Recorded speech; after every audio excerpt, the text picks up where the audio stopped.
On their wedding night, he leaned in and whispered icily, "I don't want you as a wife. I never did." Raella Raymond wept alone, her heart in pieces. Cesare Conte, the Mafia boss, treated her like a ghost.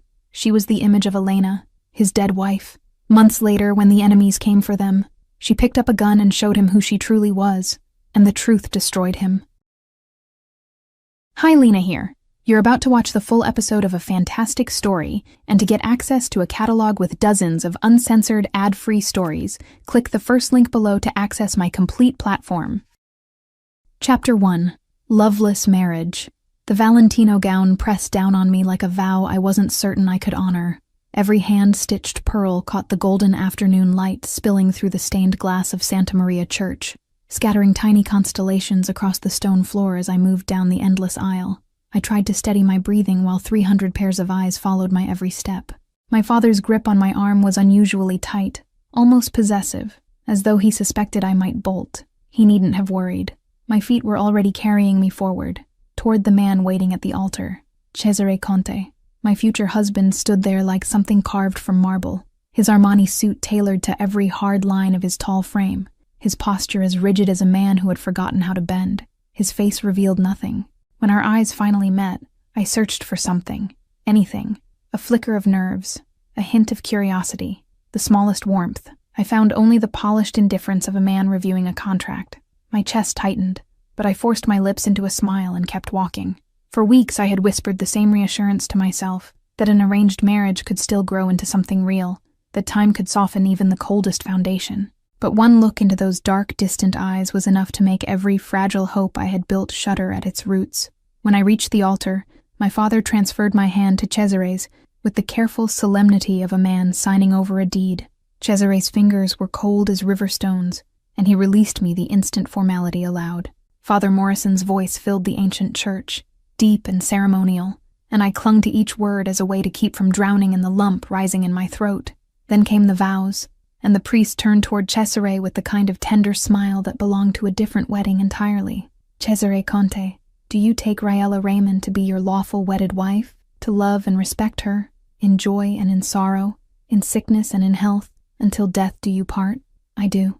2 syllables, flat, precise, delivered with the same weight he might have given to approving an acquisition. He didn't look at me. He didn't hesitate.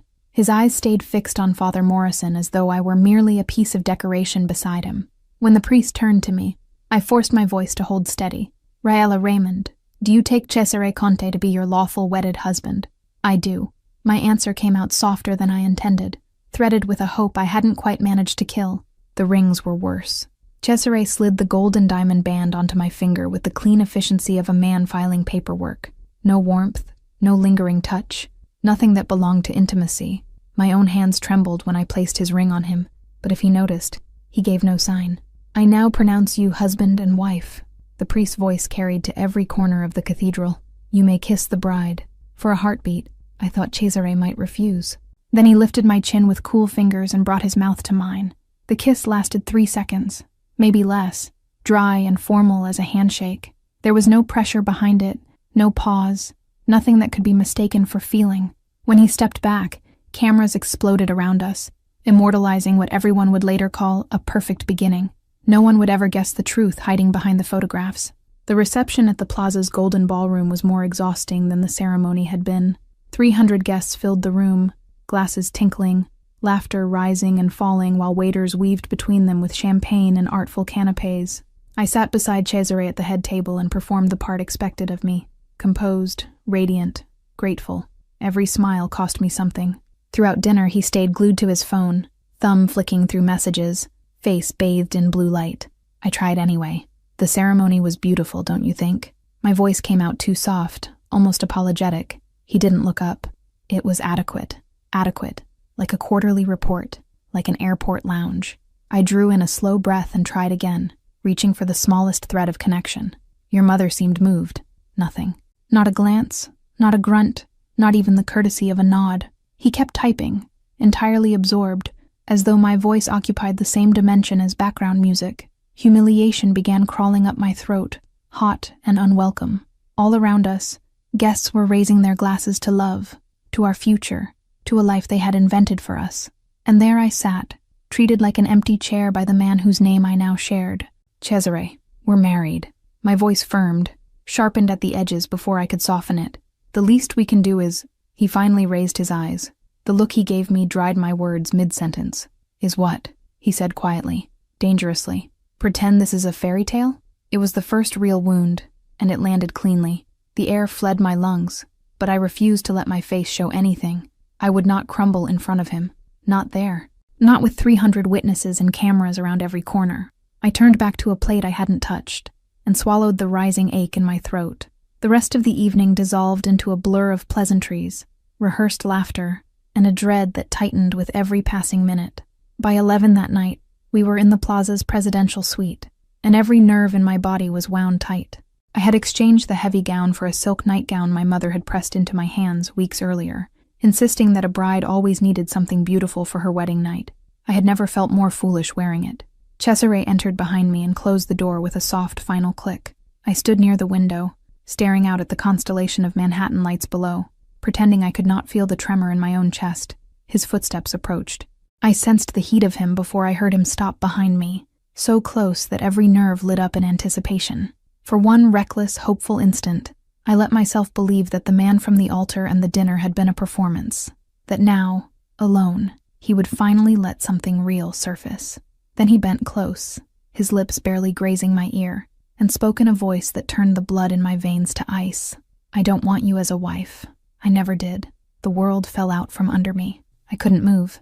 I couldn't breathe. Slowly, I turned to face him, and found only that same dark, unreadable stare, sharpened now into something crueler. What did you just say? My voice barely made it out. Cesare stepped back, deliberately widening the space between us, as though the distance itself were part of the message. This is business, Raella. A mutual safeguard between our families, a merger dressed up in lace and vows. Every word was measured, surgical. Don't expect love. Don't expect romance. Don't expect tenderness. Don't expect anything beyond what our fathers agreed to on paper. Tears pricked behind my eyes, but I locked my jaw and kept them there. He would not see me break. Not tonight. Not ever if I could help it. Understood. Good. He was already turning toward the door. We'll sleep in separate rooms. Public appearances will continue. As for private life, there won't be one. I held myself together long enough to lift my chin. I understand the rules.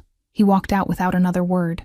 The door closed behind him with a soft, definitive sound, and a moment later I heard the door of the adjoining room close as well. Only then did I let the tears come. I sank onto the edge of the enormous bed and wept in silence, arms wrapped around myself, as every foolish hope I had cradled for weeks shattered into fragments too sharp to hold. I had been so naive, so embarrassingly certain that patience and kindness might one day soften him. Now I understood the plain, merciless truth. Cesare Conte would never love me, because in his eyes, I had never been a wife, only an obligation. Exhaustion eventually pulled me down. I lay back on the wide, untouched bed, still dressed in the silly silk nightgown no one would ever see, and closed my eyes. But sleep refused to come easily. His voice kept circling in my head, a low, cruel refrain. I don't want you as a wife. I never did.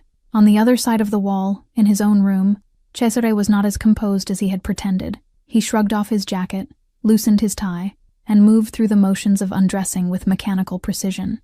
Then his hand paused near the drawer of the nightstand. He stared at it for a long moment, jaw tightening, as though he were at war with something inside himself. Finally, as if compelled by a force older than his own will, he opened the drawer and drew out the photograph hidden beneath a folded handkerchief.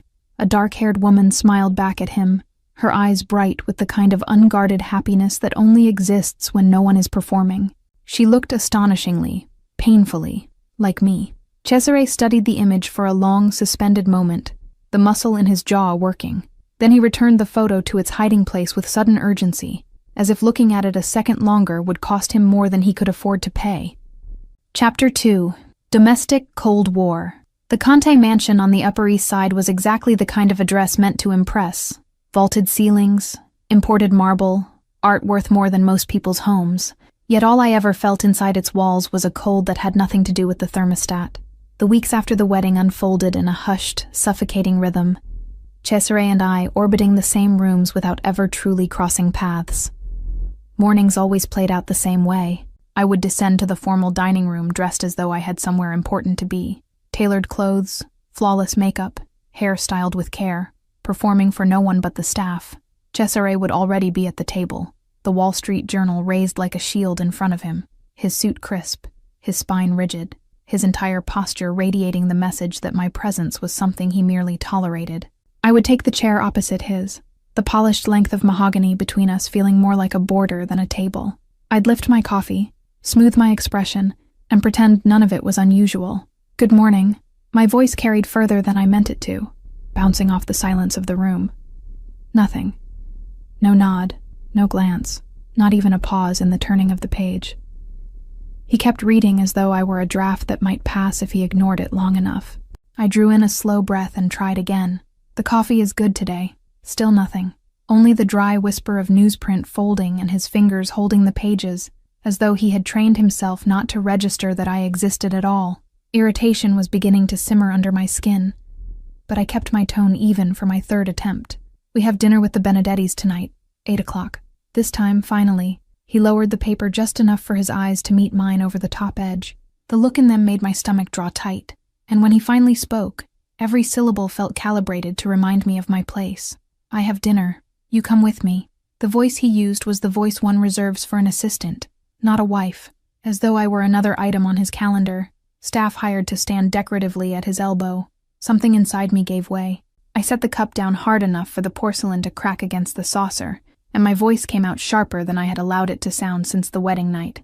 "I'm your wife, Cesare, not your employee." For the first time in weeks, he set the newspaper aside completely and gave me his full attention. His gaze cut through me like shards of glass, and his answer landed with surgical precision. "You are whatever I say you are." The sentence hung in the air, heavy and final. I wanted to throw something. I wanted to scream, to force a reaction, to crack that glacial composure he wore like another tailored suit. Instead, I stood, collected what remained of my dignity, and walked out of the room without another word. Dinner with the Benedettis that night was a study in polite torture. The restaurant was one of those hushed, candlelit Michelin temples where Manhattan's wealthiest gathered to whisper over wine. I arrived in a sleek black cocktail dress and understated jewelry, every inch the picture of a perfect wife, even as something inside me continued quietly fracturing. Cesare introduced me with the warmth of a man reading off a contract. My wife, Raela. No pride, no affection, just a fact he preferred not to linger on. Over the course of the meal, I tried to join the conversation. Every time I ventured an opinion on markets, politics, or anything of substance, Cesare cut in or redirected the subject as though I had never spoken. When Mrs. Benedetti turned to me kindly and asked about renovations at the mansion, he answered before I could part my lips.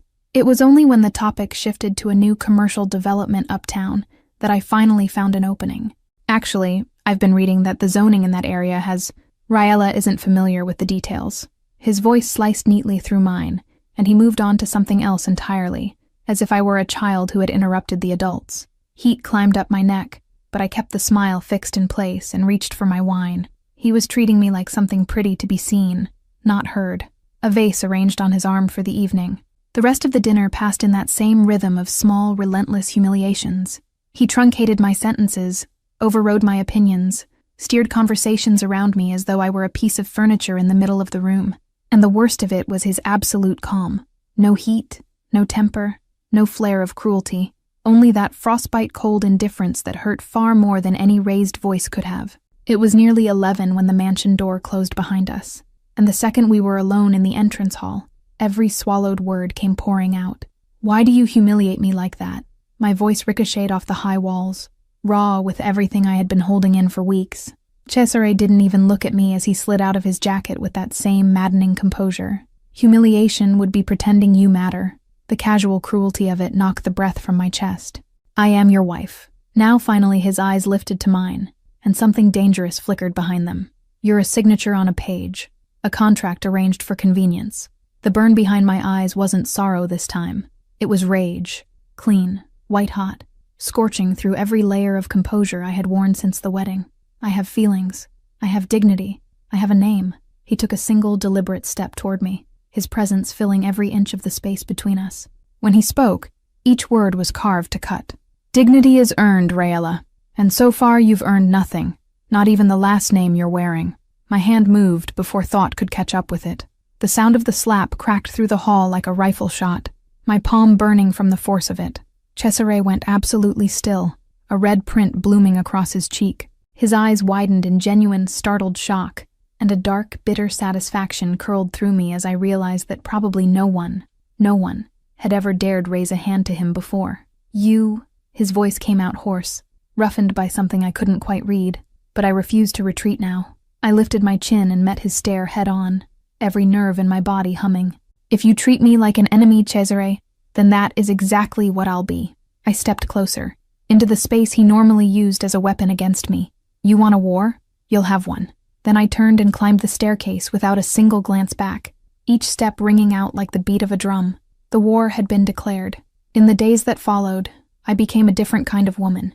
If coldness and distance were the weapons he chose, then I would wield them better than he ever had. I stopped attempting conversation at breakfast. I stopped waiting to be acknowledged. I stopped caring whether he noticed me at all. I arranged my hours deliberately against his. When he was home, I was out. When he sat down to dinner, I had already eaten. Our bedrooms had always been separate, but now I turned the key in the lock every night with a click loud enough to carry. The rare moments when social obligation forced us into the same frame, I wore the same flawless mask he had always worn around me, smiling for guests, playing the radiant wife, then slipping back into my own orbit the moment the doors closed, without offering him a word.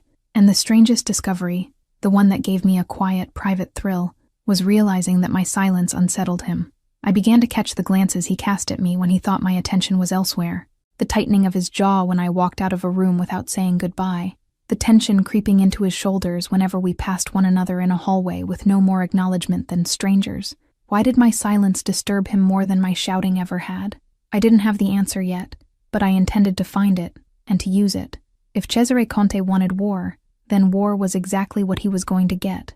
Chapter 3. Freedom and Dangerous Flirtation. 2 months into the declared war, something inside me finally shifted.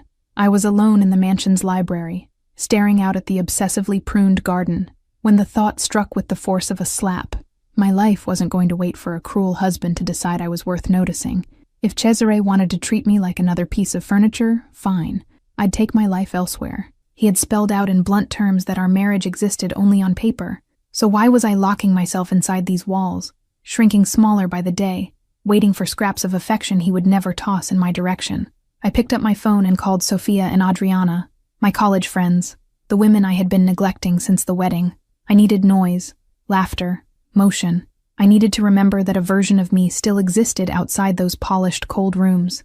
The first trip was Milan. Sofia had a show there and asked us to come. For the first time in months, something that felt like anticipation stirred in me. I packed without telling Cesare a thing. I only left word with the housekeeper that I would be away for a week. Milan was exactly what I needed. Narrow streets alive with voices. The shops of the Quadrilatero. Cafes spilling their warmth onto the sidewalks. Sofia and Adriana dragged me through boutiques until our feet ached, and somewhere between the second aperitivo and a ridiculous midnight gelato, I felt my own laugh surprise me. Genuine, loud, unguarded. I photographed everything. The Duomo glowing against a violet dusk. The three of us leaning together beneath the arches of the Galleria Vittorio Emanuele. Shopping bags tipping over on the hotel carpet like a glossy avalanche. I uploaded it all to Instagram without a second thought, tagging locations, writing captions about freedom and coming back to life. What I didn't know was that across the ocean, in a sleek office high above Manhattan, Cesare was seeing every single frame. He had just come out of a dull meeting with investors when he picked up his phone, intending to clear his inbox. Somehow his thumb drifted to Instagram. He told himself he didn't know why he was searching her name. But when the photos loaded, something tightened behind his ribs. Raella was radiant. Not the careful, polished smile she wore at their social events, but something unguarded and bright. Light in her eyes, ease in her shoulders, joy stamped across every image. And he recognized, with an uncomfortable jolt, that he had never once seen her look that way near him. His jaw locked when he swiped to the next photo. Red dress, some candlelit restaurant, a glass of wine balanced in her fingers, that luminous smile directed at someone outside the frame. Why did a photograph of his own wife laughing make his stomach twist? He closed the app harder than necessary, tossed the phone onto the desk, and tried to refocus on the financial reports in front of him. The image wouldn't leave him, and what he hated most was not understanding why. After Milan, I flew to London. Adriana had already returned to New York, but Sophia had business to close there and convinced me to stay a few more days. We checked into Claridge's, all quiet grandeur and old money, tucked into the heart of Mayfair. On the third night, Sophia collapsed into bed after her meetings.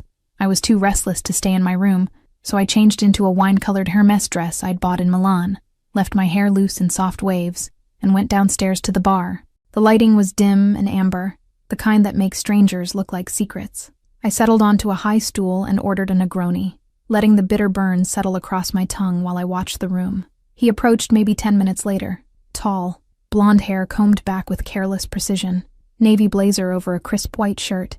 He had that kind of British, slightly old-world handsomeness that belonged on the cover of an architecture magazine. A woman like you shouldn't have to drink alone. His accent was clipped and warm all at once, and his smile had clearly undone sturdier women than me. I watched him over the rim of my glass. I'm married. His eyes flicked to the diamond on my finger, but instead of retreating, one eyebrow arched, curious. And where is your husband? The question was light. The weight of it wasn't. I gave a bitter, tired little laugh. Excellent question. I'd like to know the answer myself. Something moved through his expression. Recognition, maybe, or the kind of sympathy one wounded person offers another. He nodded at the empty stool beside me. May I? I should have said no. I should have drained my drink and taken the elevator upstairs. Instead, I nodded and let him sit. James Whitmore. He held out his hand. Rahaela. His grip was warm, firm but gentle, nothing like Cesare's cold, practiced fingers. The conversation unspooled with alarming ease. James was a corporate lawyer, mergers and acquisitions, partner track at a large London firm. He was clever, quick-witted, attentive. He asked questions about my life, and then, astonishingly, he listened to the answers. His eyes stayed on mine the whole time I spoke, as though whatever I said mattered. I told him about architecture, about the restoration projects I would love to take on if life gave me the chance, about Renaissance painters I could talk about for hours. He matched me, story for story, made me laugh until my face ached, treated every word as though it were worth something. He was everything Cesare never bothered to be. After the second drink, he suggested a walk. The London night was cold and sharp, a clean shock after the stuffy warmth of the bar, and we ended up by the Thames, the illuminated span of the bridge scattering gold across the black water. Your husband is a fool. He had stopped walking. We were under the bridge, and the dim light carved shadows across his face. I laughed, but the sound had no humor in it. He would tell you he's simply being practical. Practical. He said the word like it tasted bad, and took a step closer. He was too close now. Close enough that I could feel the heat of him through his shirt. There is nothing practical about ignoring a woman like you. My pulse stumbled as I read the intention in his eyes. He was going to kiss me, and God help me. Part of me wanted him to. I wanted to remember what it felt like to be wanted, chosen, treated like something precious instead of something tolerated. He leaned in, his hand rising slowly to cup my face, and I closed my eyes. And in the half-second before his mouth met mine, Cesare's face rose in my mind with brutal clarity. The dark eyes, the hard jaw, that cold, distant expression he wore whenever he looked at me. I can't. I turned my cheek at the last possible instant, stepping back, trying to steady my breath. James pulled away immediately, respectful, though I could see the confusion and disappointment working behind his eyes. Because of a husband who doesn't even value you. Because apparently I'm more of a fool than I realized. The words came out sharper than I intended, soaked in everything I felt toward myself. It made no sense. None. Cesare treated me like refuse. He humiliated me in public, reminded me daily that I was nothing more than a clause in a contract. And still, even here, with a kind man who actually saw me, I couldn't cross that line.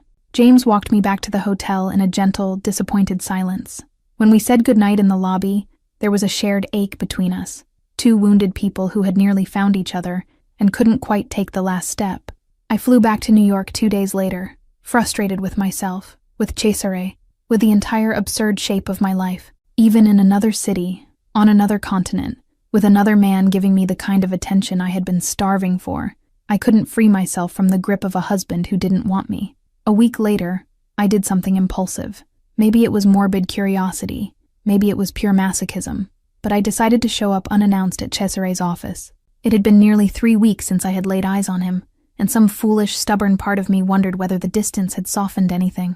Conte Enterprises loomed over Midtown, a wall of glass and steel reflecting a gray afternoon sky. I crossed the marble lobby, stepped into the executive elevator, and watched the floor numbers climb while my heart climbed with them. His secretary tried to intercept me at the landing, but I walked past her polite protests, straight toward the corner office, and through the glass wall, I saw the scene that froze the ground under my feet. Cesare was there, leaning against the edge of his desk. Charlotte Rossi was practically pressed against him. Her palms rested flat on his chest, her body angled forward, her lips inches from his ear as she whispered something I couldn't hear. And he wasn't moving away. He wasn't brushing her off. He was simply letting it happen. The pain that tore through me was physical, a clean, surgical slice.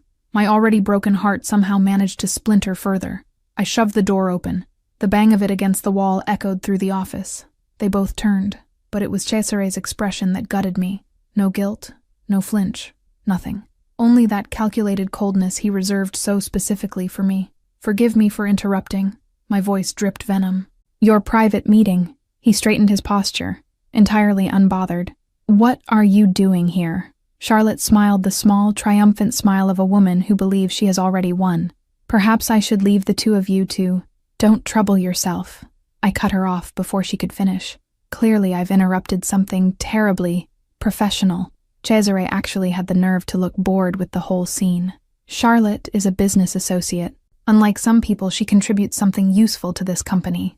The public humiliation seared through me like acid. He was diminishing me in front of her, deliberately, to underscore that she had value, and I had none. I pulled my features into an icy smile. Of course, business, your one and only specialty. I turned for the door. His voice caught me before I reached it. Raella. I looked back over my shoulder, a pitiful, flickering part of me still hoping for something. An explanation, a half-hearted apology, anything. What I got was worse. Since we're clarifying expectations, his voice was calm, measured, precisely cruel. You are free to entertain yourself while I'm occupied. Travel, shop, do whatever you find amusing. He paused, his dark eyes pinning me across the room. But you will not sleep with anyone else. That is a line even a paper marriage does not forgive. I turned to face him fully, rage and pain rising through me in equal measure. So I'm a prisoner allowed to wander the yard, as long as I never actually live. You are my wife on paper. He took a slow step toward me, intimidating in his stillness. Behave according to the role you signed for. I walked out of that office with the last threads of dignity I had left, but inside I was bleeding out. Cesare Conte had just made one thing perfectly clear. I was his property, even though he didn't want me, especially because he didn't want me. Chapter 4. Revenge at the Charity Gala. The Conte Charity Gala was New York's most coveted invitation of the season. 500 guests drawn from the political and financial upper tier gathered at the Metropolitan Museum for a night where philanthropy blurred into networking and the discreet display of power. It was the sort of event Cesare treated with surgical seriousness, where perception and reputation mattered more than anything else, which was exactly why I planned to turn it into a weapon. After the office confrontation with Charlotte, I spent days crafting my retaliation. Nothing crude, nothing obvious, something calibrated and devastating. The kind of maneuver Cesare himself would have admired if it hadn't been aimed at him. He cared about appearances? Fine. I would give him an evening Manhattan would whisper about for weeks. I let him leave the mansion ahead of me, citing last-minute details with my hairstylist. He barely looked at me, simply nodded and ordered the driver. I imagine he assumed I'd either skip the gala entirely or slip in quietly and hug the walls, the way he preferred. At 10 o'clock, when I descended the grand staircase of the Metropolitan Museum, every conversation in the hall died. The Marchesa gown was blood red, a vibrant living shade that poured over my body like something molten. The neckline dipped daringly but cleanly. The long skirt moved like flame as I walked. My hair was pulled up into a sleek high knot, exposing my neck and shoulders, and Cartier diamonds drank in the chandelier light and threw it back in shards. I felt powerful, luminous, wholly unmistakably alive. The murmurs started before my foot hit the second step. "Who is that?" someone breathed. "That's Mrs. Conti." My God. My gaze traveled the room until it found him. Cesare was standing with a cluster of executives near the far wall, champagne forgotten in his fingers, his entire frame gone still. I saw the precise moment he registered me, the slight widening of his eyes before discipline swept his face flat again, the way his grip on the glass tightened until his knuckles turned pale. Ludovico said something beside him. Cesare answered without looking away from me. his jaw clenching around whatever he said. Good. Look at what you've been rejecting every night. I finished the descent with practiced grace, greeting acquaintances along the way, accepting compliments like they were mine by right. Then I began. Congressman Hayes was my first stop. Powerful, well-preserved, famously partial to attractive women. When I drifted into his orbit with a warm smile, he offered his arm without hesitation. The orchestra drifted into a slow waltz, and Hayes was a competent partner, guiding me cleanly across the floor. We spoke of policy, of the art on display, of the foundation being feted that evening. He asked intelligent questions. He held eye contact. He leaned in just slightly when I spoke. I laughed at his wit. I rested my gloved hand on his shoulder a beat longer than etiquette required. I felt, all the while, Cesare's gaze burning a hole between my shoulder blades. When the music ended, Hayes brought my hand to his lips with theatrical gallantry. A true pleasure, Mrs. Conti. The pleasure was entirely mine, Congressman. Ambassador Romano claimed me next, as soon as I stepped clear of the congressman. Italian, naturally gallant, that old-world charm worn as casually as his cufflinks. His brown eyes lit up with open interest. "Allow me," he said, offering his hand, "to steal the most astonishing woman in the room." During our dance, he murmured in Italian against my hair that I outshone the chandeliers, that my smile had reorganized the constellations over Fifth Avenue, the kind of flirtation that sounds absurd in English and devastating in Italian. I tilted my head to meet his voice.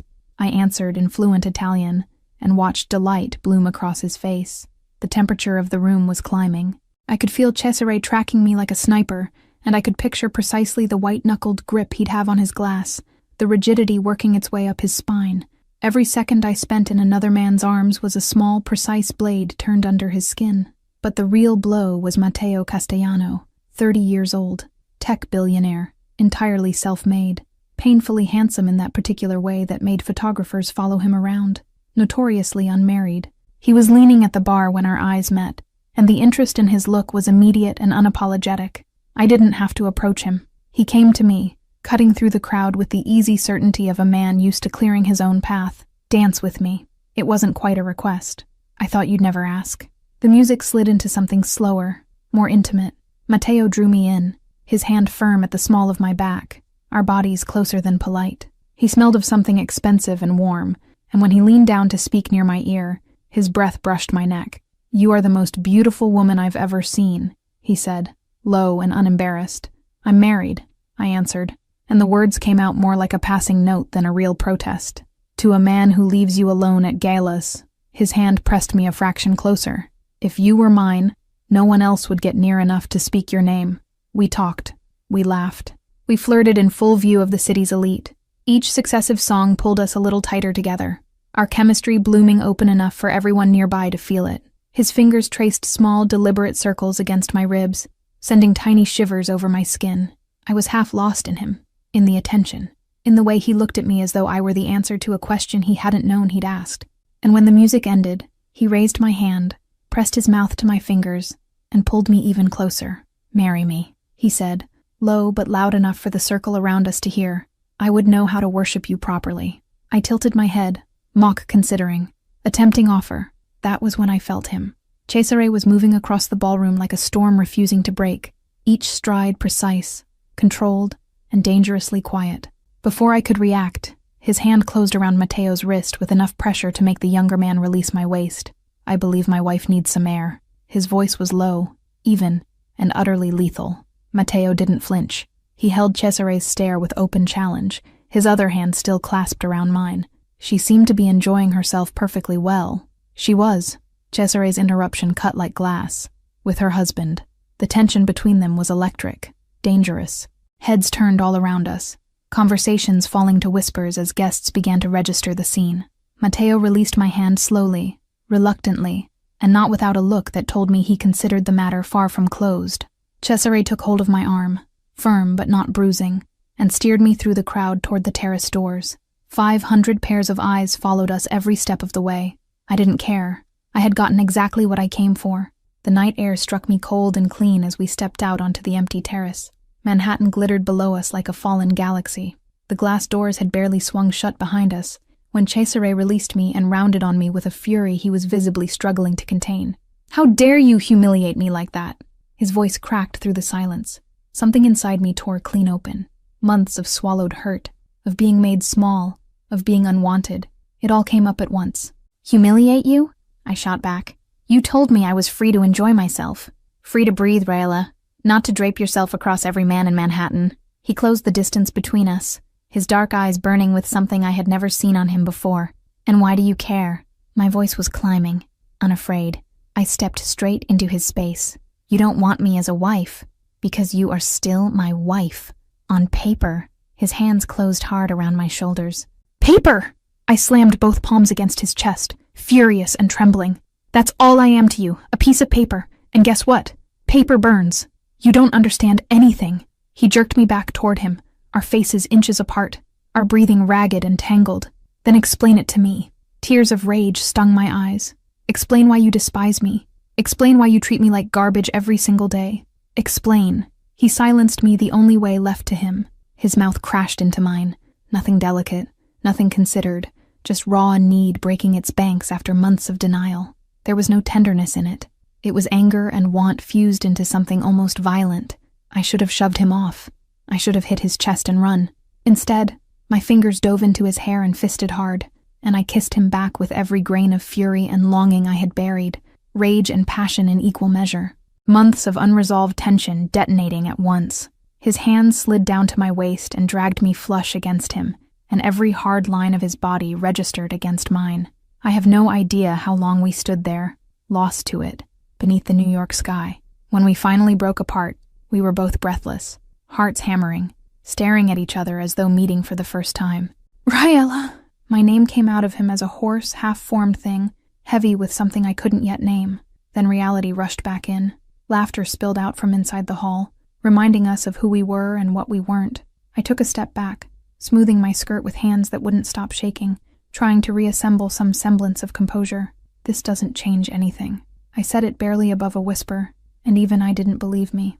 Cesare pushed a hand through his hair, frustration written across every line of him. But he didn't contradict me. He only stood there watching me with dark, crowded eyes, full of things he wasn't ready to say aloud. And I knew, with a certainty that settled somewhere cold and permanent in my chest, that we had just crossed a line neither of us would be able to uncross. Chapter 5. Night of passion and morning coldness. The drive back to the mansion was suffocating.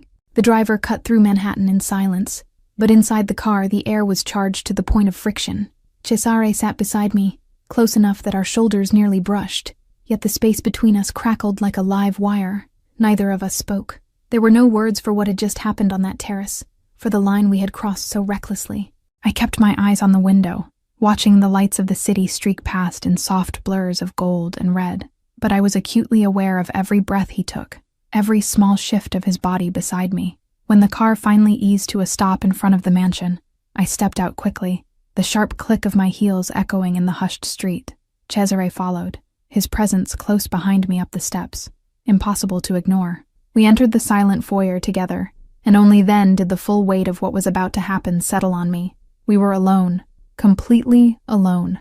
The staff had long since retired to their own quarters, just the two of us, and all that unspent tension pulsing in the air. I walked toward the elevator that led to the upper floor, my heart hammering so loudly I was certain he could hear it. When I stepped inside, Cesare stepped in right behind me, and the confined space compressed every nerve in my body into something unbearably alert. The doors slid shut, and I made the mistake of looking at him. His eyes were fixed on me with an intensity that made my stomach clench. His breathing was uneven, his jaw tight, and there was something wild in the way he watched me, as though he were holding himself together through sheer force of will, and that will was fraying fast. The electricity between us had weight. It filled every inch of the narrow space, pressed against my skin, hummed in my ears. My hands trembled at my sides. My breath came short. Every fiber of me was tuned to him.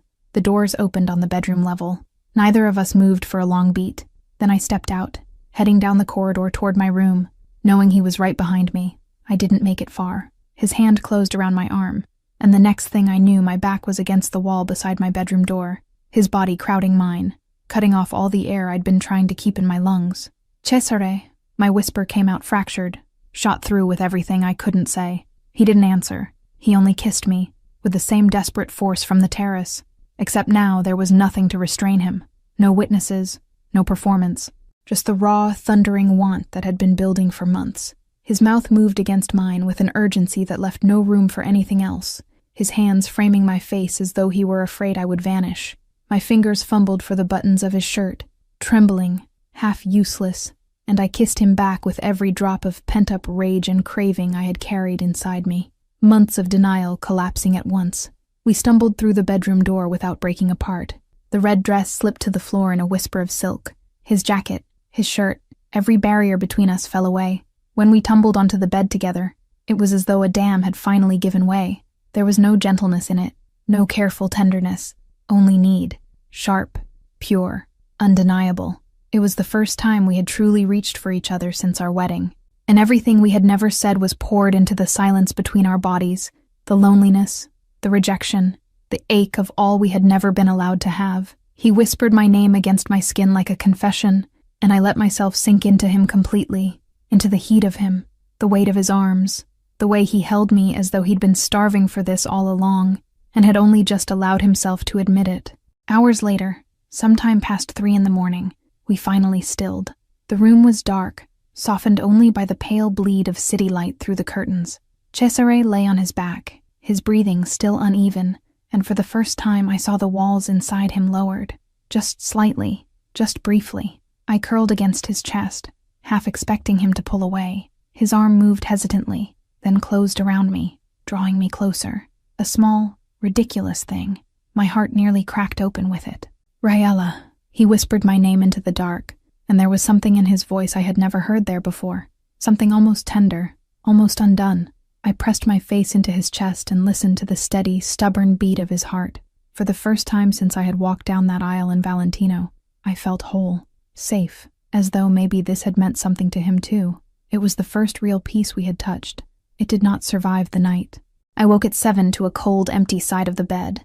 I blinked up at the ceiling, slowly processing his absence, and then I saw him. He was already across the room, fully dressed in one of his immaculate suits, adjusting the cuff of his shirt with those precise, detached movements. The wall was back. I could read it in the set of his shoulders, in the way he refused to glance in my direction, in the tension coiling visibly through his spine. I pushed myself upright and pulled the sheet to my chest, my heart plummeting before he'd said a word. I already knew. Cesare finally turned toward me, and his face had reassembled itself into the same mask he'd always worn, as though the night before had been a hallucination, as though those hours of vulnerability were something I'd invented to torment myself. Last night was... He paused, choosing his words with the precision of a man drafting a contract clause. A release of tension. Nothing fundamental has changed. Each word landed like a small, exact blade. I forced my voice into something steady, something disinterested, something that didn't sound like it was bleeding. Of course, it doesn't change anything, but my voice cracked at the edges anyway, betraying me. He straightened his tie, eyes on anything but mine. There's a dinner tonight with the Japanese investors. Dress appropriately. Business attire. He crossed to the door. And then, with his hand already on the handle, he delivered the final cut without bothering to turn around. And Raella, don't read more into last night than it deserves. It was tension, nothing more. The door closed behind him with a soft, final click. I sat alone in the wrecked bed, his scent still on the sheets, the echo of his hands still alive on my skin, and the tears came fast. Not sorrow this time, but pure, incandescent fury. You bastard, I whispered to the empty room, my voice shaking. You absolute bastard. How? How could he touch me the way he had, hold me the way he had, whisper my name the way he had, and then walk out of the room treating me like an obligation he'd regretted? How could anyone carry that much coldness inside them? I spent the day shut in my room, trying to reconstruct myself. By the time dinner arrived, I had settled on armor, a conservative navy dress, hair twisted into a severe chignon, expression set to polite neutrality. The dinner with the investors was an exercise in endurance. Cesare introduced me with the same empty courtesy he always used. No lingering looks, no accidental touches, no trace of the man who had whispered my name into the dark only hours earlier. He had erased the night entirely. We rode home in absolute silence. The moment we crossed the threshold of the mansion, I went straight to my room and turned the key in the lock with deliberate force, letting the click ring through the hallway like a statement. I lay down still dressed, staring up at the ceiling, wondering how my heart could still be this shattered when I had known from the start that he would never love me. It was around 2 in the morning when I heard the sounds. They were coming through the wall, from his room, low, broken noises, words that didn't quite form, the restless shift of someone tangled in sheets. My first instinct was to roll over and pretend I hadn't heard. Then a name reached me, and it wasn't mine. Elena. His voice was hoarse, strangled, thick with pain. "No, please, don't go." I sat up slowly, every hair on my arms standing on end. I crossed to the wall, my pulse suddenly deafening, and pressed my ear to the cool plaster. "I'm sorry I wasn't there. I couldn't save you. It was my fault." Each word came broken, desperate, carrying a weight of guilt I could feel through the wall. Then came the sentence that froze the blood in my veins. "Why did you have to look like her? Why?" The pieces began clicking into place, slow and then violent. Elena, someone he couldn't save, someone who had died, someone I looked like. And suddenly every cruelty, every flinch, every cold look he had turned on me made a terrible, perfect kind of sense. The way he stared at me sometimes with something too close to hatred, the way he recoiled the instant we stood too close, the way he treated me like something haunted instead of something alive. I had never been Raella to him. I had been a ghost wearing her face, a living reminder of a woman he had lost. I peeled myself away from the wall, trembling. Who was Elena? What had happened to her? And why, in all these months, had no one, not his mother, not his brother, not a single member of that secretive family, spoken her name in my presence? I sank onto the edge of my bed and tried to breathe through it. The ache in my chest was a new shape now. It wasn't merely being unwanted.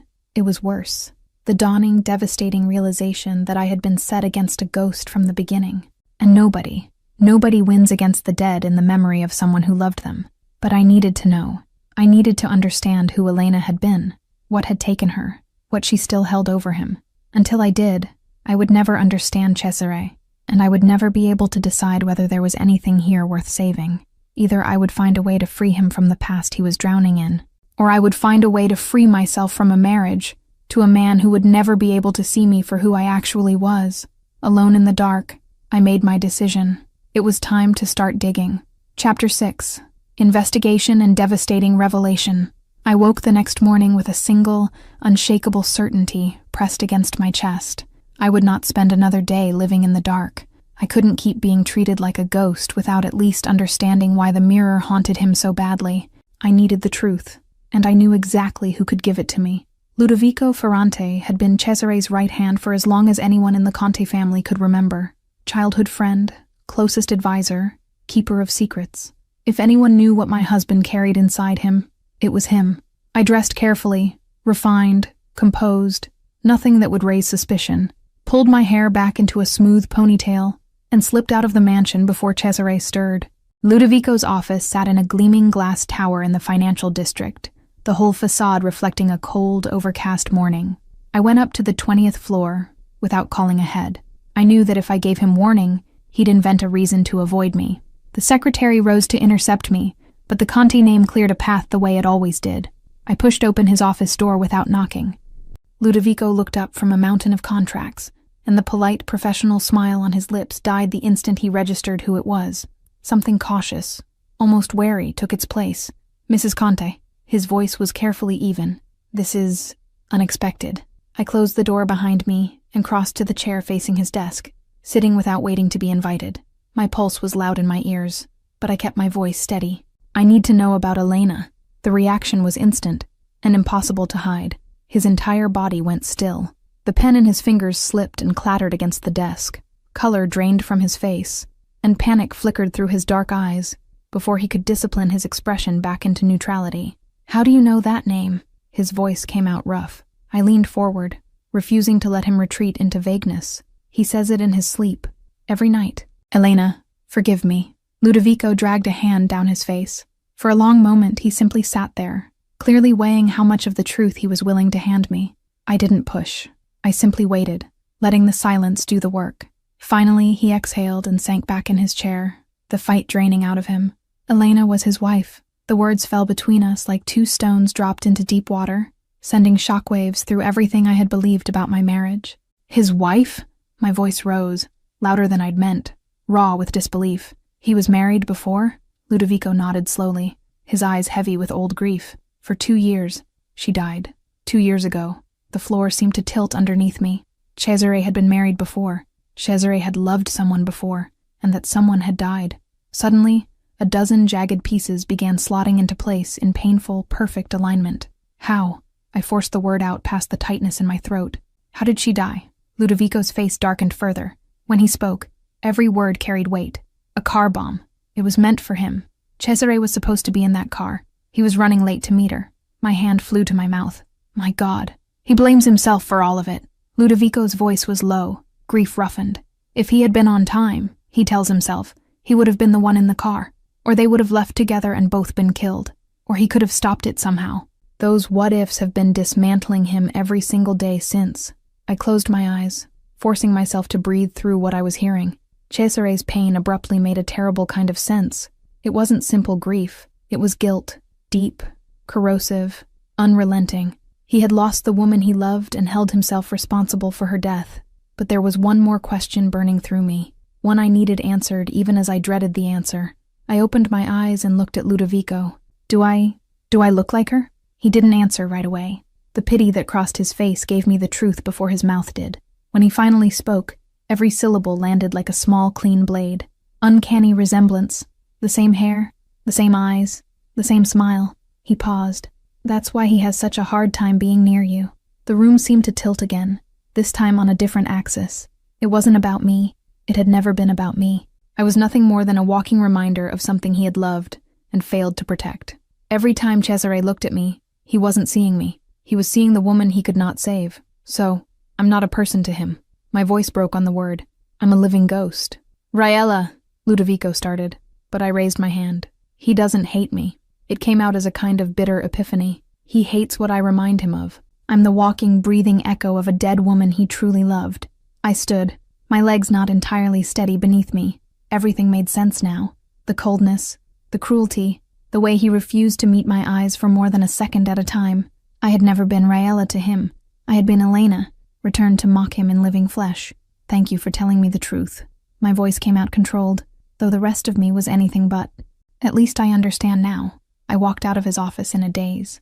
The ride home passed in blur of gray streets and louder thoughts. By the time I stepped back through the mansion doors, I had already made my decision. I would wait until evening, until Cesare came home, and then we were going to have the conversation that was months overdue. At 8 that night, when I heard the front door open and his measured footsteps cross the marble foyer, I rose from the leather armchair in the library where I had been waiting. My heart was pounding, but something colder and steadier had settled underneath it.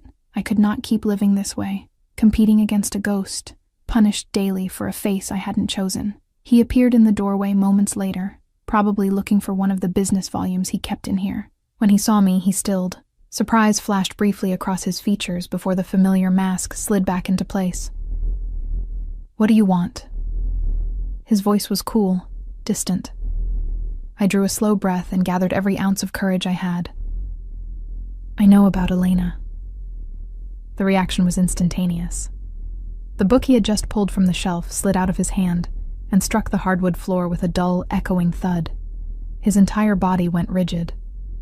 His eyes widened with something that looked like shock and panic fighting for control of his face. Who told you? His voice was low and dangerous. I took a step toward him, refusing to lower my voice even as my pulse hammered. You told me. In your sleep. I watched his jaw lock so hard the muscles rose against his skin. You have no right. I have every right.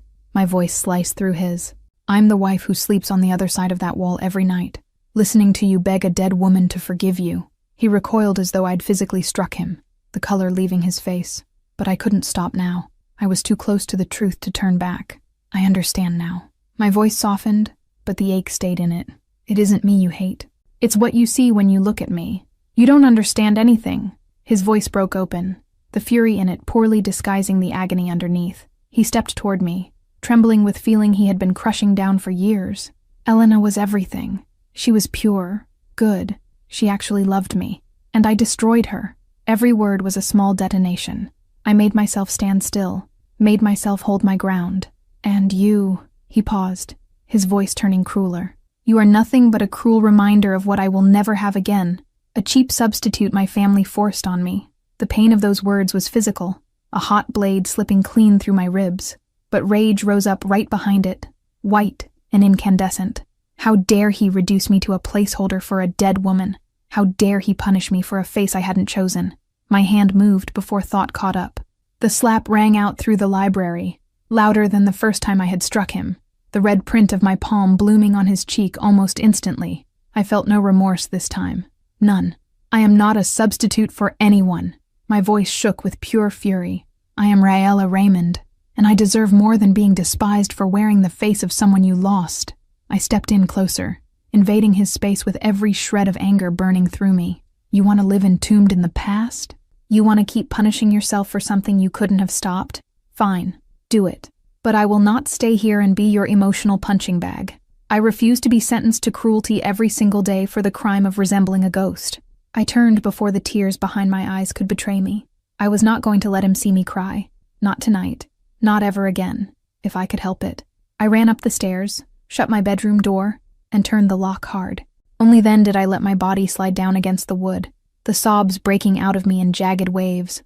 Now I knew the truth, and somehow, knowing was worse than not knowing, because now I understood I had never stood a chance. I could not compete against a ghost, not against a woman who had died loved, who would live forever in his memory as perfect, frozen at her kindest, untouched by any of the disappointments the living eventually accumulate.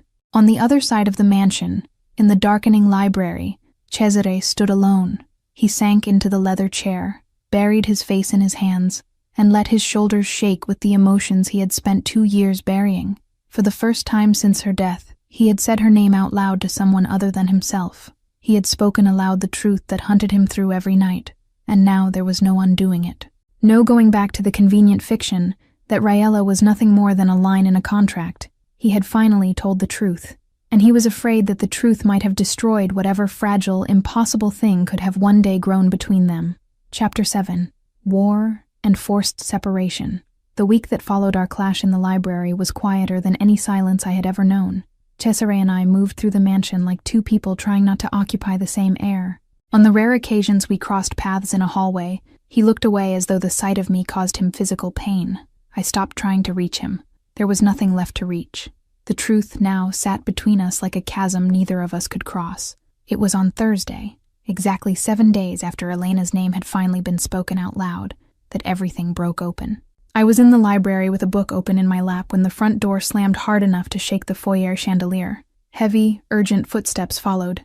I recognized Cesare's voice first, then Ludovico's, then several others I couldn't place. Men, plural, and all of them wound tight. I set the book aside and moved toward the half-open door, catching fragments drifting up from the meeting room below. 3 warehouses, completely destroyed. Castellano claimed responsibility. My stomach dropped. Matteo Castellano, the man I had danced with at the gala. This was no coincidence. I went down the stairs soundlessly, heart thudding high in my throat. The meeting room door was cracked just enough for me to glimpse 6 or 7 men gathered around the long table, every one of them grim-faced.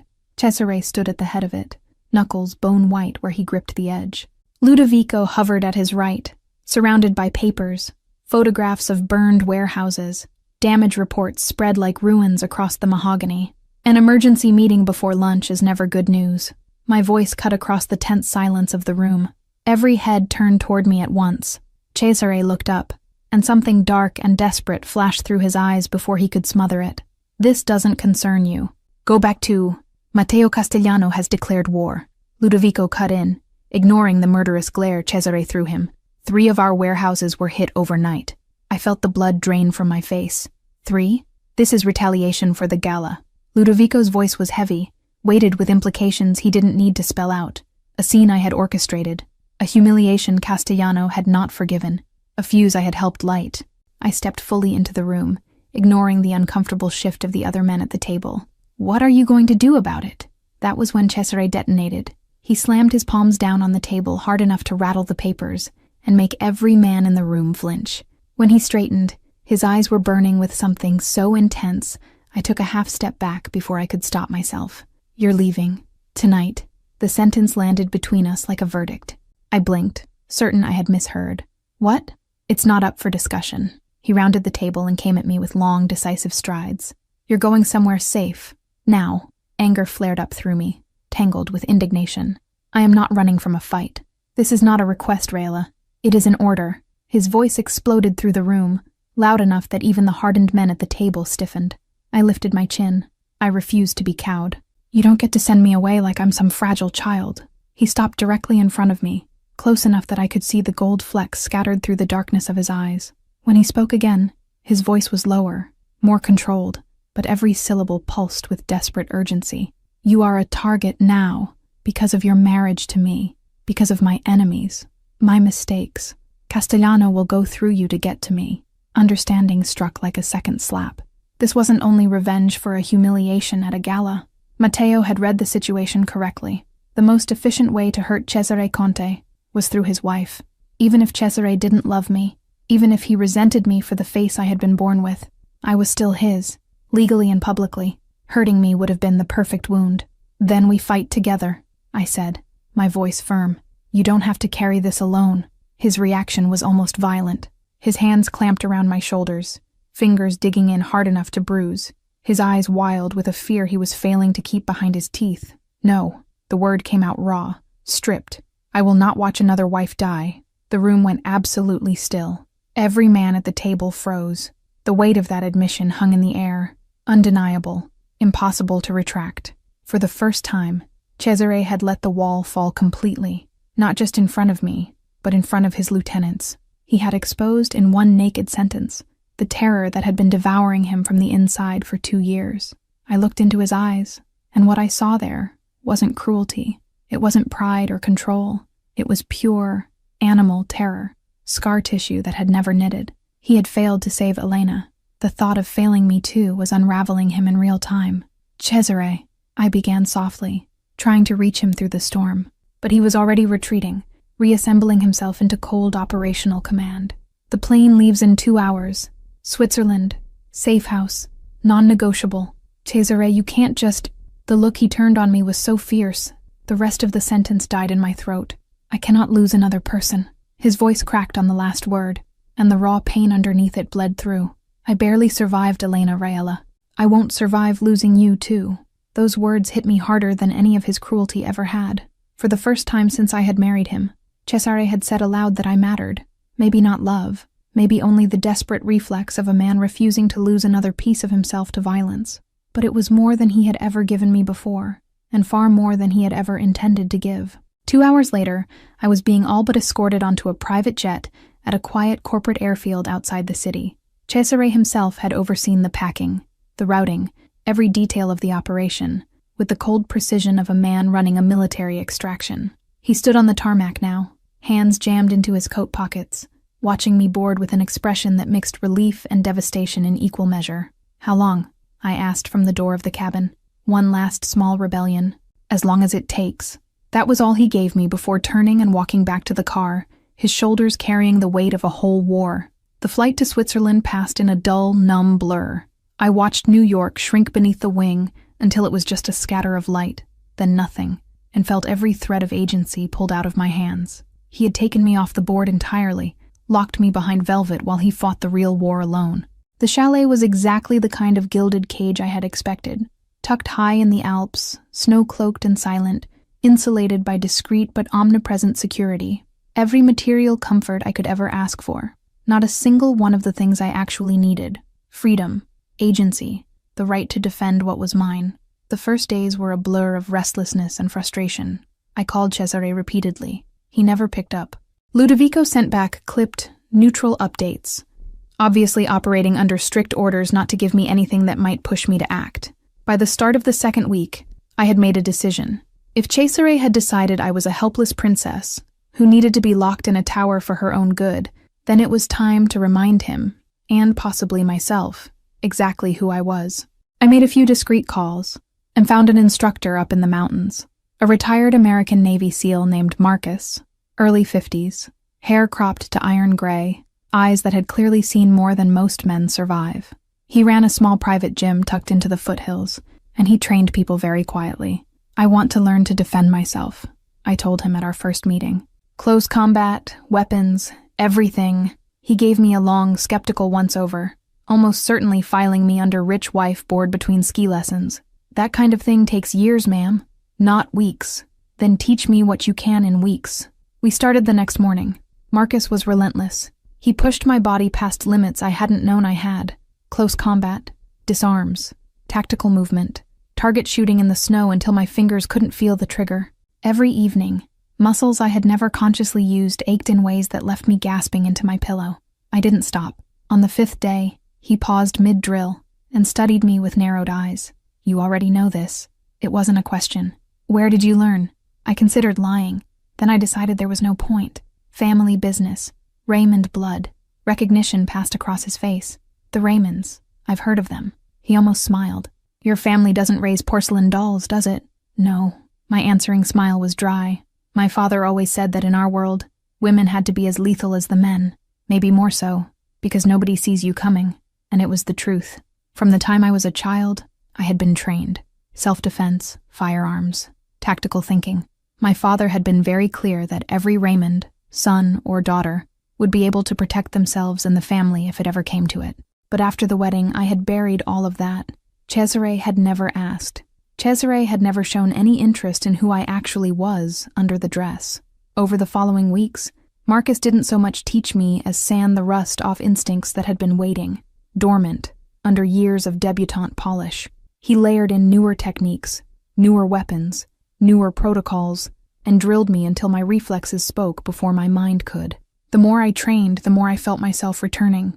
Not the rejected wife, not the woman crying alone in a locked bedroom, but Raella Raymond, raised by survivors, daughter of a house that had never once been easy to kill. It was in the 3rd week that the call came. The phone rang at 3 a.m, shattering a restless half-sleep. Ludovico's voice on the other end was stretched so thin, I sat upright instantly, every nerve alight. "Raella, Conte Enterprises is under attack.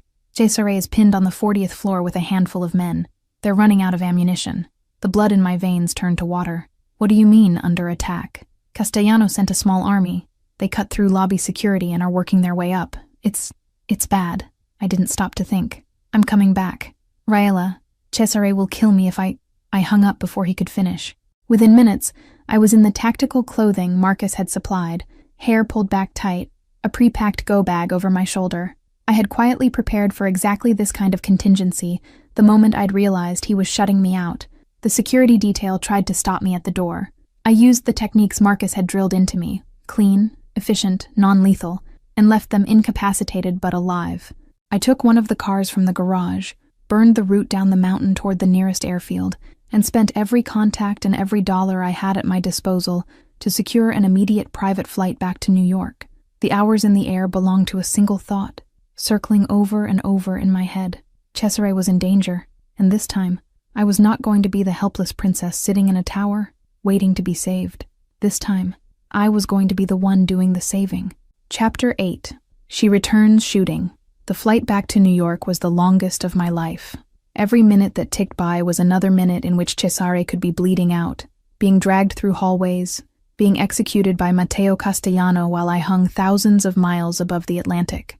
I dragged my thoughts away from those images and put my hands to work instead, checking my equipment, cleaning the slide of my weapon, rehearsing Marcus's drills in my head for the 10th time.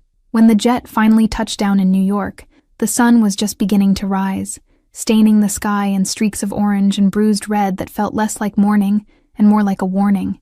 I took a taxi straight into Manhattan. The closer we got to Conte Enterprises, the harder my pulse hammered.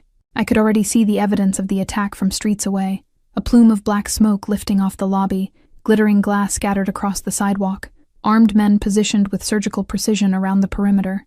The NYPD had pulled back, paid off, threatened off. It didn't matter which. They knew a family war when they saw one, and they knew the smart move was to look the other way. I told the driver to let me out 3 blocks away.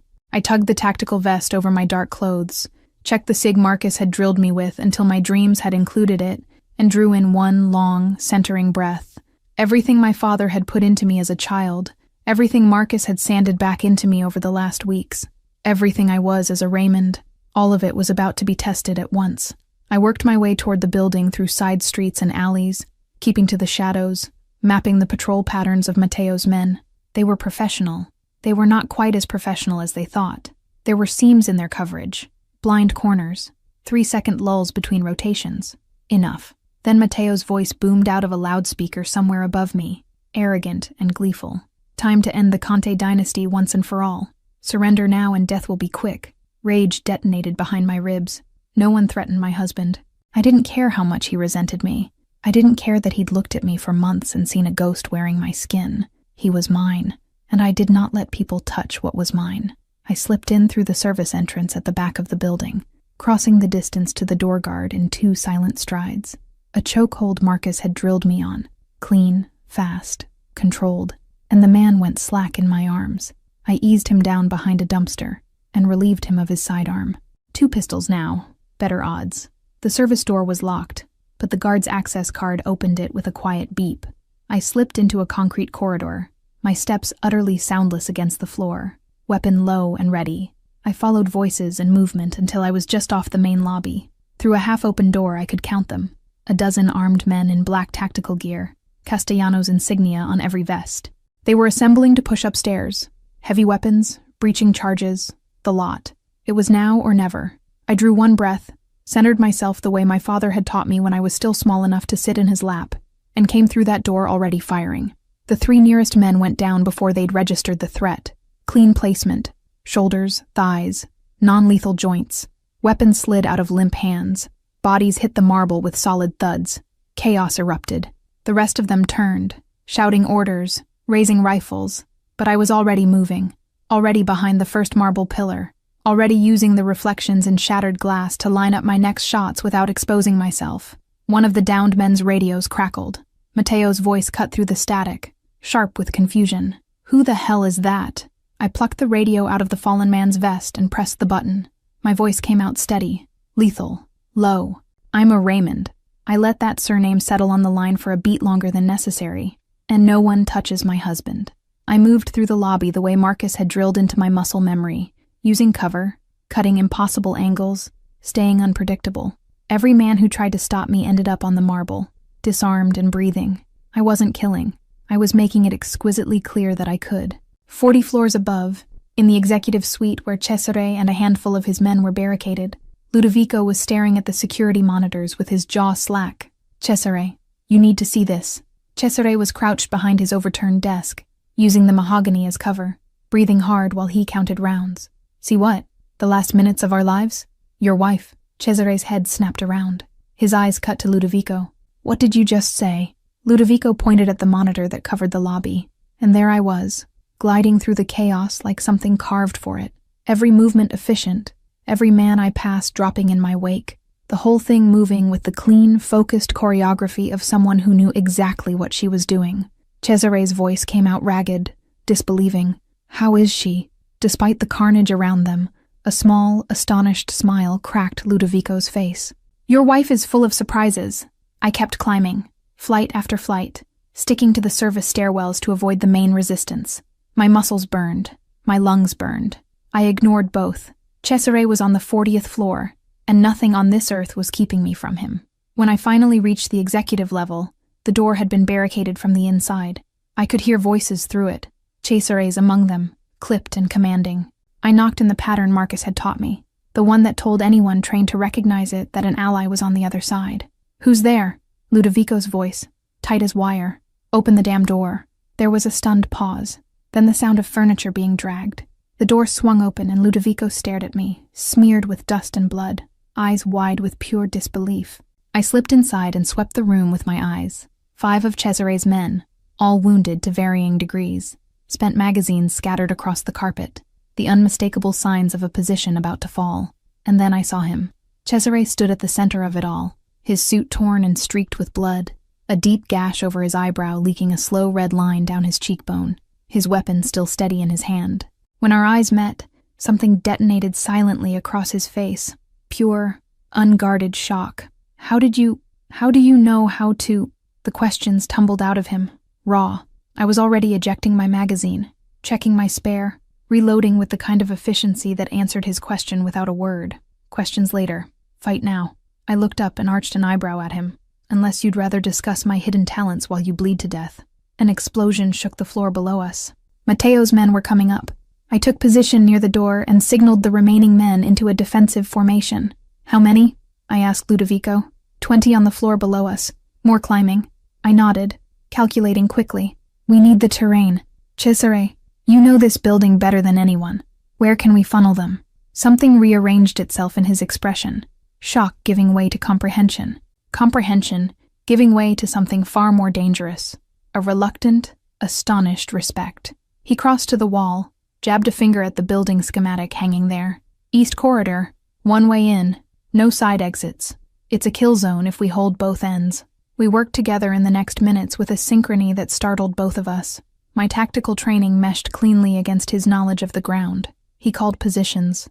I moved bodies. He redirected cover. I covered gaps. It wasn't just cooperation. It was something closer to a dance. His brilliant strategic mind and my drilled combat instincts folding together like they had been cut to fit. When Castellano's men finally blew through the first breach point into the east corridor, we were waiting for them. The fight was fast, brutal, and very lopsided. Between Cesare's coordination and the maneuvers Marcus had carved into me, we had neutralized the assault team in under 10 minutes. The silence afterward was deafening. Unconscious bodies strewn across the carpet, smoke curling through the air, our heartbeats pounding in the same rhythm.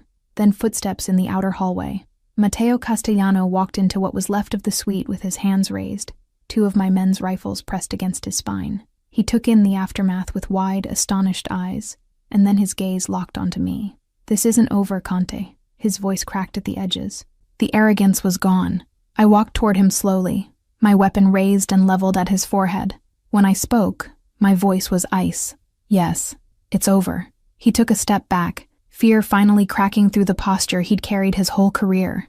Cesare came to stand at my shoulder, and for the first time since we had said our vows, we stood side by side. Together, one line, one weapon, one intent. After his men had dragged Matteo away and the adrenaline started bleeding out of the room, Cesare turned to me, and, for the very first time since that Valentino gown had trailed down a church aisle, he saw me, not Elena, not a ghost, not a paper clause in a merger agreement. Me, Raella. "Who are you?" The question came out in a stunned, awed whisper. I let a small, tired smile curve my mouth, finally lowering my weapon. "I'm a Raymond, Cesare." I stepped closer, holding his gaze.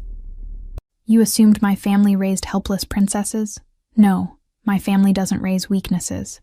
I tilted my head, just slightly. "My family raises weapons," and I watched it happen in his eyes. The precise instant in which everything he had believed about the woman he had married reorganized itself into something entirely new. The precise instant in which, at last, he finally saw me. Chapter 9. She's wounded and he breaks. The victory should have tasted sweet. Matteo Castellano was being led out in handcuffs, his men scattered and subdued across the floors of the building, the threat to the Conte family finally dismantled. But as I stood there in the middle of the smoke and glass, my body still trembling with the aftershock of adrenaline, something primal in me kept whispering that it wasn't over yet. Cesare was across the room, conferring with Ludovico, coordinating the cleanup, the legal calls, the next steps. There was dried blood crusted along his temple. His suit was torn in 3 places, but he was breathing, standing, alive. For the first time in hours, I allowed my shoulders to drop a fraction. The tension started to bleed out of me. That was when I heard it. A sharp, flat crack from the building across the avenue. A sound Marcus had drilled into me until I heard it in my dreams. Sniper. My body reacted before my mind caught up. I saw the small red dot crawling across the fabric of Cesare's shirt, sliding toward his chest, toward his heart, and I moved. 3 hard strides across the room and my body slammed into his with enough force to take us both off our feet. Pain exploded through my shoulder as we hit the floor. White hot, surgical, red iron hot. We landed hard on the cold marble, my body half across his, and only when I tried to push myself up did I realize my legs weren't obeying me anymore. I looked down. Red was spreading through the dark fabric of my tactical vest too fast, too warm, too much. "Raella?" Cesare's voice came to me through water. I tried to answer. All that came out was a thin, broken sound. Then the world erupted. No, no, not again. His scream tore through the air, raw in a way I had never heard him. He caught me before I could hit the floor completely, his hands already pressing against my shoulder, slick and shaking. I looked up and saw pure panic on his face, eyes blown wide, skin the color of old paper, breath coming in sharp, broken pulls. And then, for a split second, I watched his gaze slide through me. He wasn't seeing me anymore. He was somewhere else. Another room. Another disaster he had failed to stop. Elena. The name slipped out of him in a cracked whisper. No, please, not again.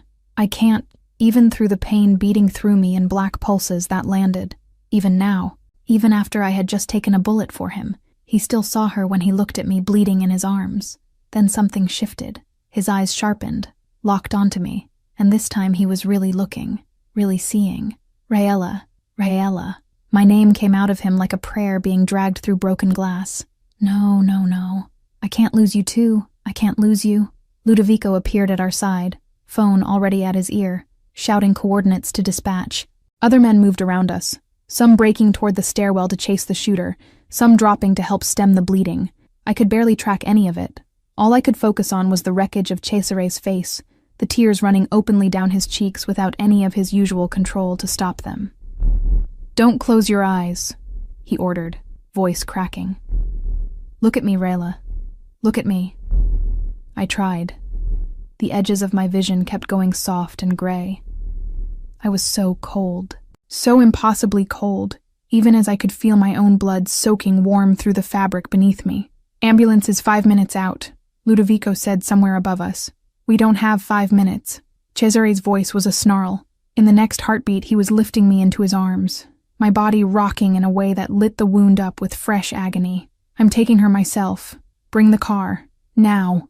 After that, everything blurred. His arms around me as he ran, the elevator doors rushing open, the back seat of a car, Cesare folding in after me and pulling me tight against his chest, shouting at the driver to go faster, faster, faster. "Stay awake, Raella. Don't you dare leave me." His voice was unrecognizable, stripped of every scrap of its usual armor. "Do you hear me? You are not allowed to die. You are not." I tried to answer, tried to tell him I was fighting, but my vocal cords wouldn't obey. The sound that came out of me was barely human. One of his hands was clamped against my shoulder to slow the bleeding. I could feel the warmth of it leaking through his fingers anyway. His eyes, wild and terrified, would not leave my face.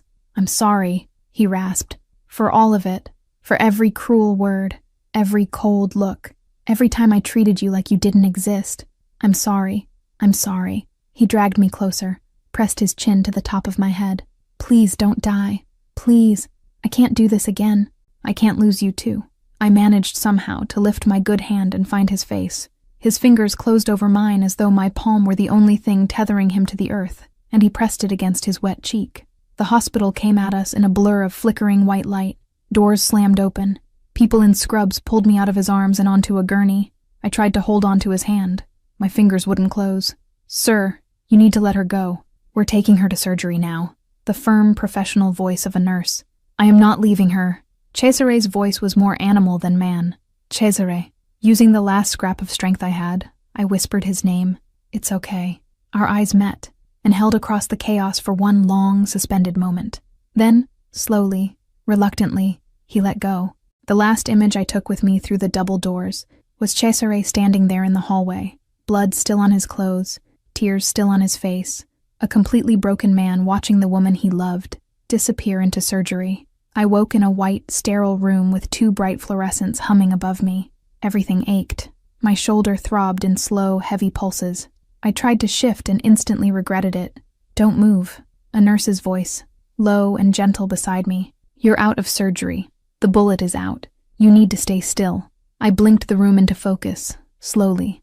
Monitors, the steady bleep of a heart rate, the tug of an IV against the crook of my elbow. "Cesare." My voice came out cracked. "He's in the waiting room. He's been there for hours." She checked my vitals with practiced efficiency. "The doctor will be in soon.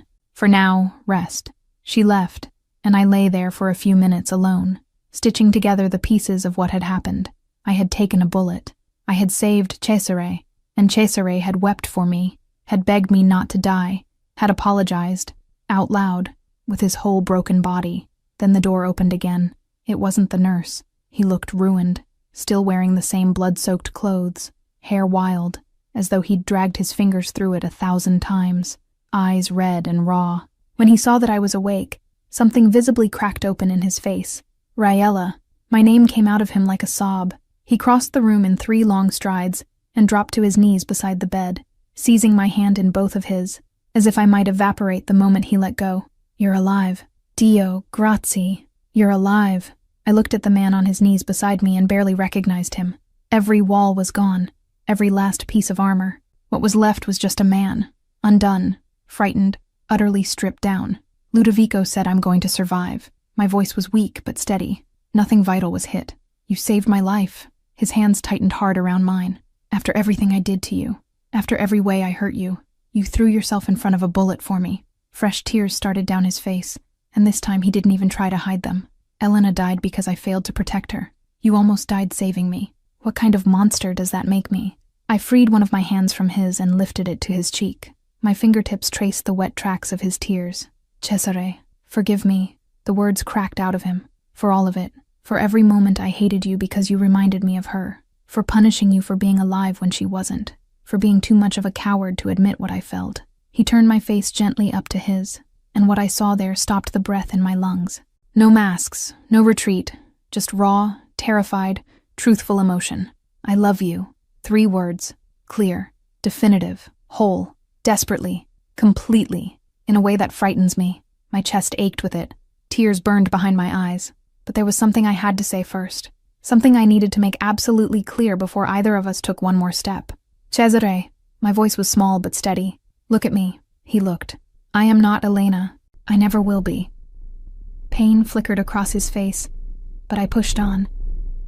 "If you want me, if you want Raella, then you have to love me as myself. Not as a replacement, not as a reminder. As me." He took my face between both his hands, with a gentleness that didn't match the wildness in his eyes. "I love you, not because you look like her." The words came in a rush, urgent, almost desperate in their honesty. "Because you are brave where I am a coward, strong where I am weak. Because you forgave me while I was being cruel. Because you risked your life for me after I spent months trying to make yours unbearable." He bent his forehead against mine. Our breath mixed in the space between. "You are everything I don't deserve, everything I never thought I'd be allowed to have again. And I love you, Raella Raymond Conte. I love you for exactly who you are." Tears finally broke down my face. Not pain this time, not sorrow, but something dizzying, almost disorienting. Relief, joy, a grief I hadn't realized I'd been carrying finally loosening its hold. I lifted my good hand and tangled my fingers into his hair, drawing him a little closer. "Took you long enough." A broken, startled laugh escaped him. Half sob, half sheer, helpless joy. "I'm sorry. I'm a slow learner." "Yes," I agreed. My voice was soft with affection. "But you're my idiot now." He kissed me then, not like any of the furious, desperate kisses we had shared before. This one was careful, almost reverent, a kiss of promise, of beginning, of love at last admitted and accepted. When we broke apart, he knelt again beside the bed, but this time he didn't release my hand. His fingertips kept tracing small, absent circles against my skin, as though the contact was the only thing convincing him I was still there. "I almost lost you." His voice was rough. "When I saw you bleeding, when I thought I was going to lose you too. Raella, I have never been that afraid in my entire life. But you didn't." I squeezed his hand with all the strength I had left. "I'm here. I'm alive. And I'm not going anywhere." He lifted my hand to his mouth and kissed each of my fingers, slow and careful, one after the other, with a tenderness that unmade me. "I will never waste another day with you. Never again will I treat you as anything less than everything. I'll remind you of that." I tried for lightness, but my voice caught. Very carefully, mindful of my bandaged shoulder, he climbed onto the hospital bed with me. His arm slipped around my waist, drawing me gently against his chest, as if I were the most breakable thing in the world, and the most precious. "I love you," he whispered into my hair. "I love you so much, my brave, impossible Raella." I closed my eyes and let my body go fully slack for the first time in months. In his arms, truly loved, truly seen, truly valued, I finally understood what peace felt like. "I love you too," I whispered back, the words I had never dared speak coming out of me now as naturally as breath. "Even though you're impossible too." His laugh vibrated softly through his chest against my back, and for the first time since the day I had walked down that aisle in Valentino, I fell asleep in absolute peace, knowing that when I opened my eyes again, he would still be there, not the cold husband who had once hated me, but but the man who had finally learned how to love me. Chapter 10. Redemption and True Honeymoon. 6 months later, I woke up to the scent of fresh coffee and something unmistakably burning in the kitchen. I smiled before I even opened my eyes. I already knew exactly what was happening downstairs. Cesare was trying to make breakfast again, and, as usual, failing with great conviction. I slipped out of bed wearing nothing but one of his shirts, the hem brushing the middle of my thighs, and padded down the stairs of our new house. Not the frigid, formal mansion on the Upper East Side anymore, but a warm, tree-lined townhouse in Brooklyn that we had bought together, chosen together, turned into a home together. In the kitchen, I found him at the stove in nothing but pajama pants, his hair a soft disaster from sleep, trying to rescue something that had apparently started life as an omelet and now resembled a small, smoking crime scene. "Need some help?" I asked, leaning against the doorframe with my arms crossed and an amused smile. He turned, and the smile that broke over his face still knocked the air out of me. Over the past 6 months, I had watched that smile migrate from rarity to habit, slowly replacing the cold mask he used to wear like armor. I hoped I would never get used to it. "I was going to surprise you with breakfast in bed." He killed the flame and tossed the ruined pan into the sink with a grimace. Apparently, I overestimated my culinary range. I laughed and crossed the kitchen to him, wrapping my arms around his waist and pressing my cheek to the warm, bare skin of his back. "It's the thought that counts." He turned in my arms and pulled me against him, pressing a kiss to the top of my head. "Then, here's a better surprise. Go pack a bag. We're going away." I leaned back just enough to read his face. "Going away where?" "It's a surprise." His eyes held something mischievous, an expression that hadn't existed in him at all before my recovery. "Just trust me and pack." 3 hours later, we were on a private jet crossing the Atlantic. Cesare refused to give me a single clue, just smiled that maddening smile every time I tried a new angle. I spent most of the flight trying to pry the answer out of him, and he spent most of the flight enjoying my frustration. When we finally landed and I looked out the cabin window, something in my chest clenched with instant recognition. Rolling green hills stretching toward a hazy horizon, vineyards in careful, endless rows, the late afternoon sun lacquering everything in molten gold. Tuscany. The word slipped out on a breath, tears already pricking my eyes. Cesare laced his fingers through mine. Our honeymoon, the real one. A car was waiting for us on the tarmac, and we drove through the hills as the sun began its slow descent, setting the sky on fire.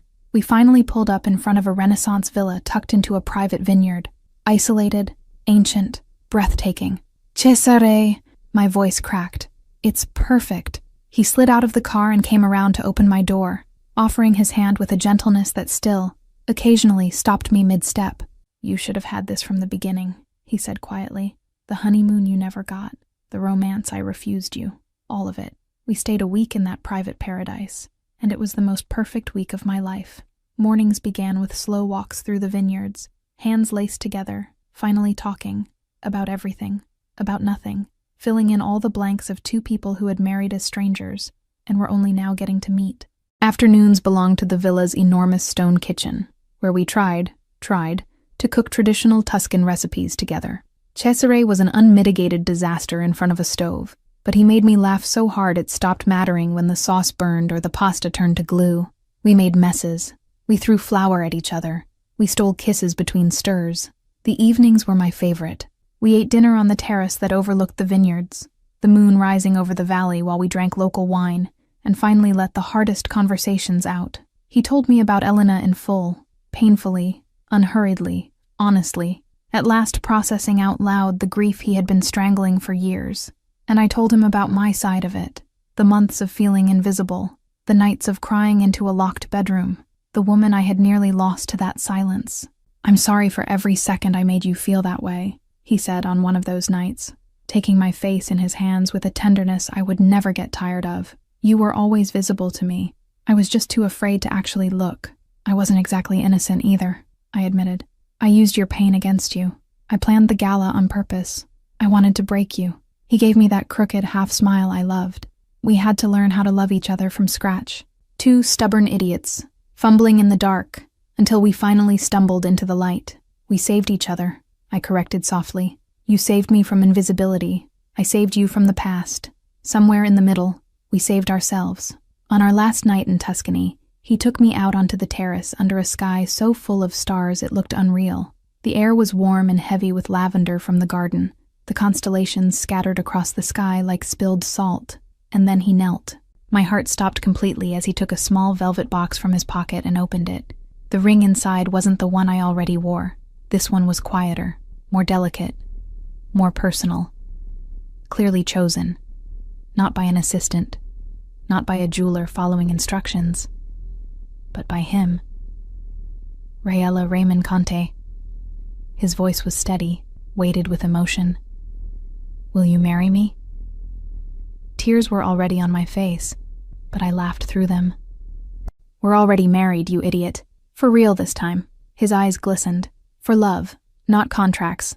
By choice, not obligation. He took my left hand, his thumb brushing the ring that had been placed there so coldly, more than a year ago.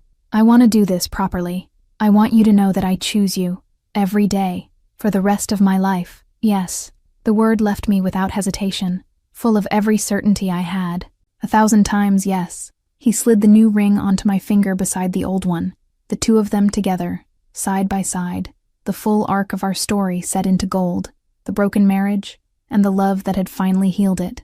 Then he stood and pulled me into his arms and spun me in a wide, ridiculous circle under the stars while I laughed and cried at once.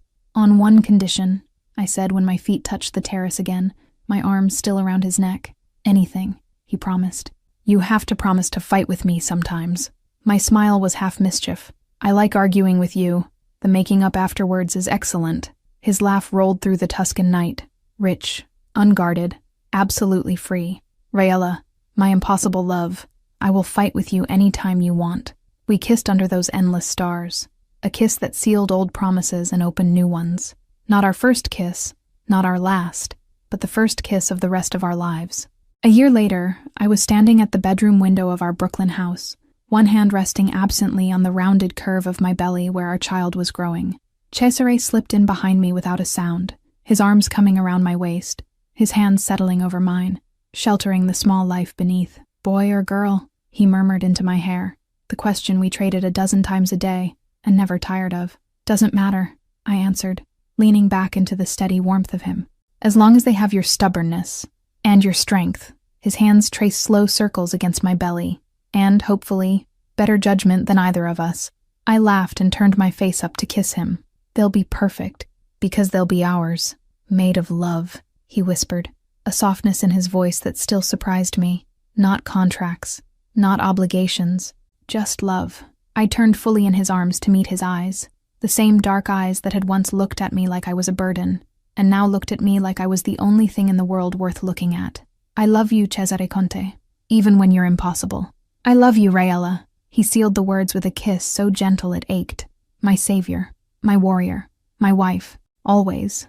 And there, in his arms, with our child growing between us, with the whole bright expanse of our life stretched out ahead, I understood, finally, what we had fought our way into. Not a marriage on paper, but something won through pain and forgiveness, built on ashes, reclaimed by courage. Our story had begun as a forced tragedy. It had ended as the most beautiful love story I could have imagined, and it was only the beginning. And that's the end of today's story. But honestly, this was just a taste. What you just watched is the censored, advertiser-friendly story. The real stories, the ones I can't post here, the ones with no cuts, no bleeps, and no interruptions.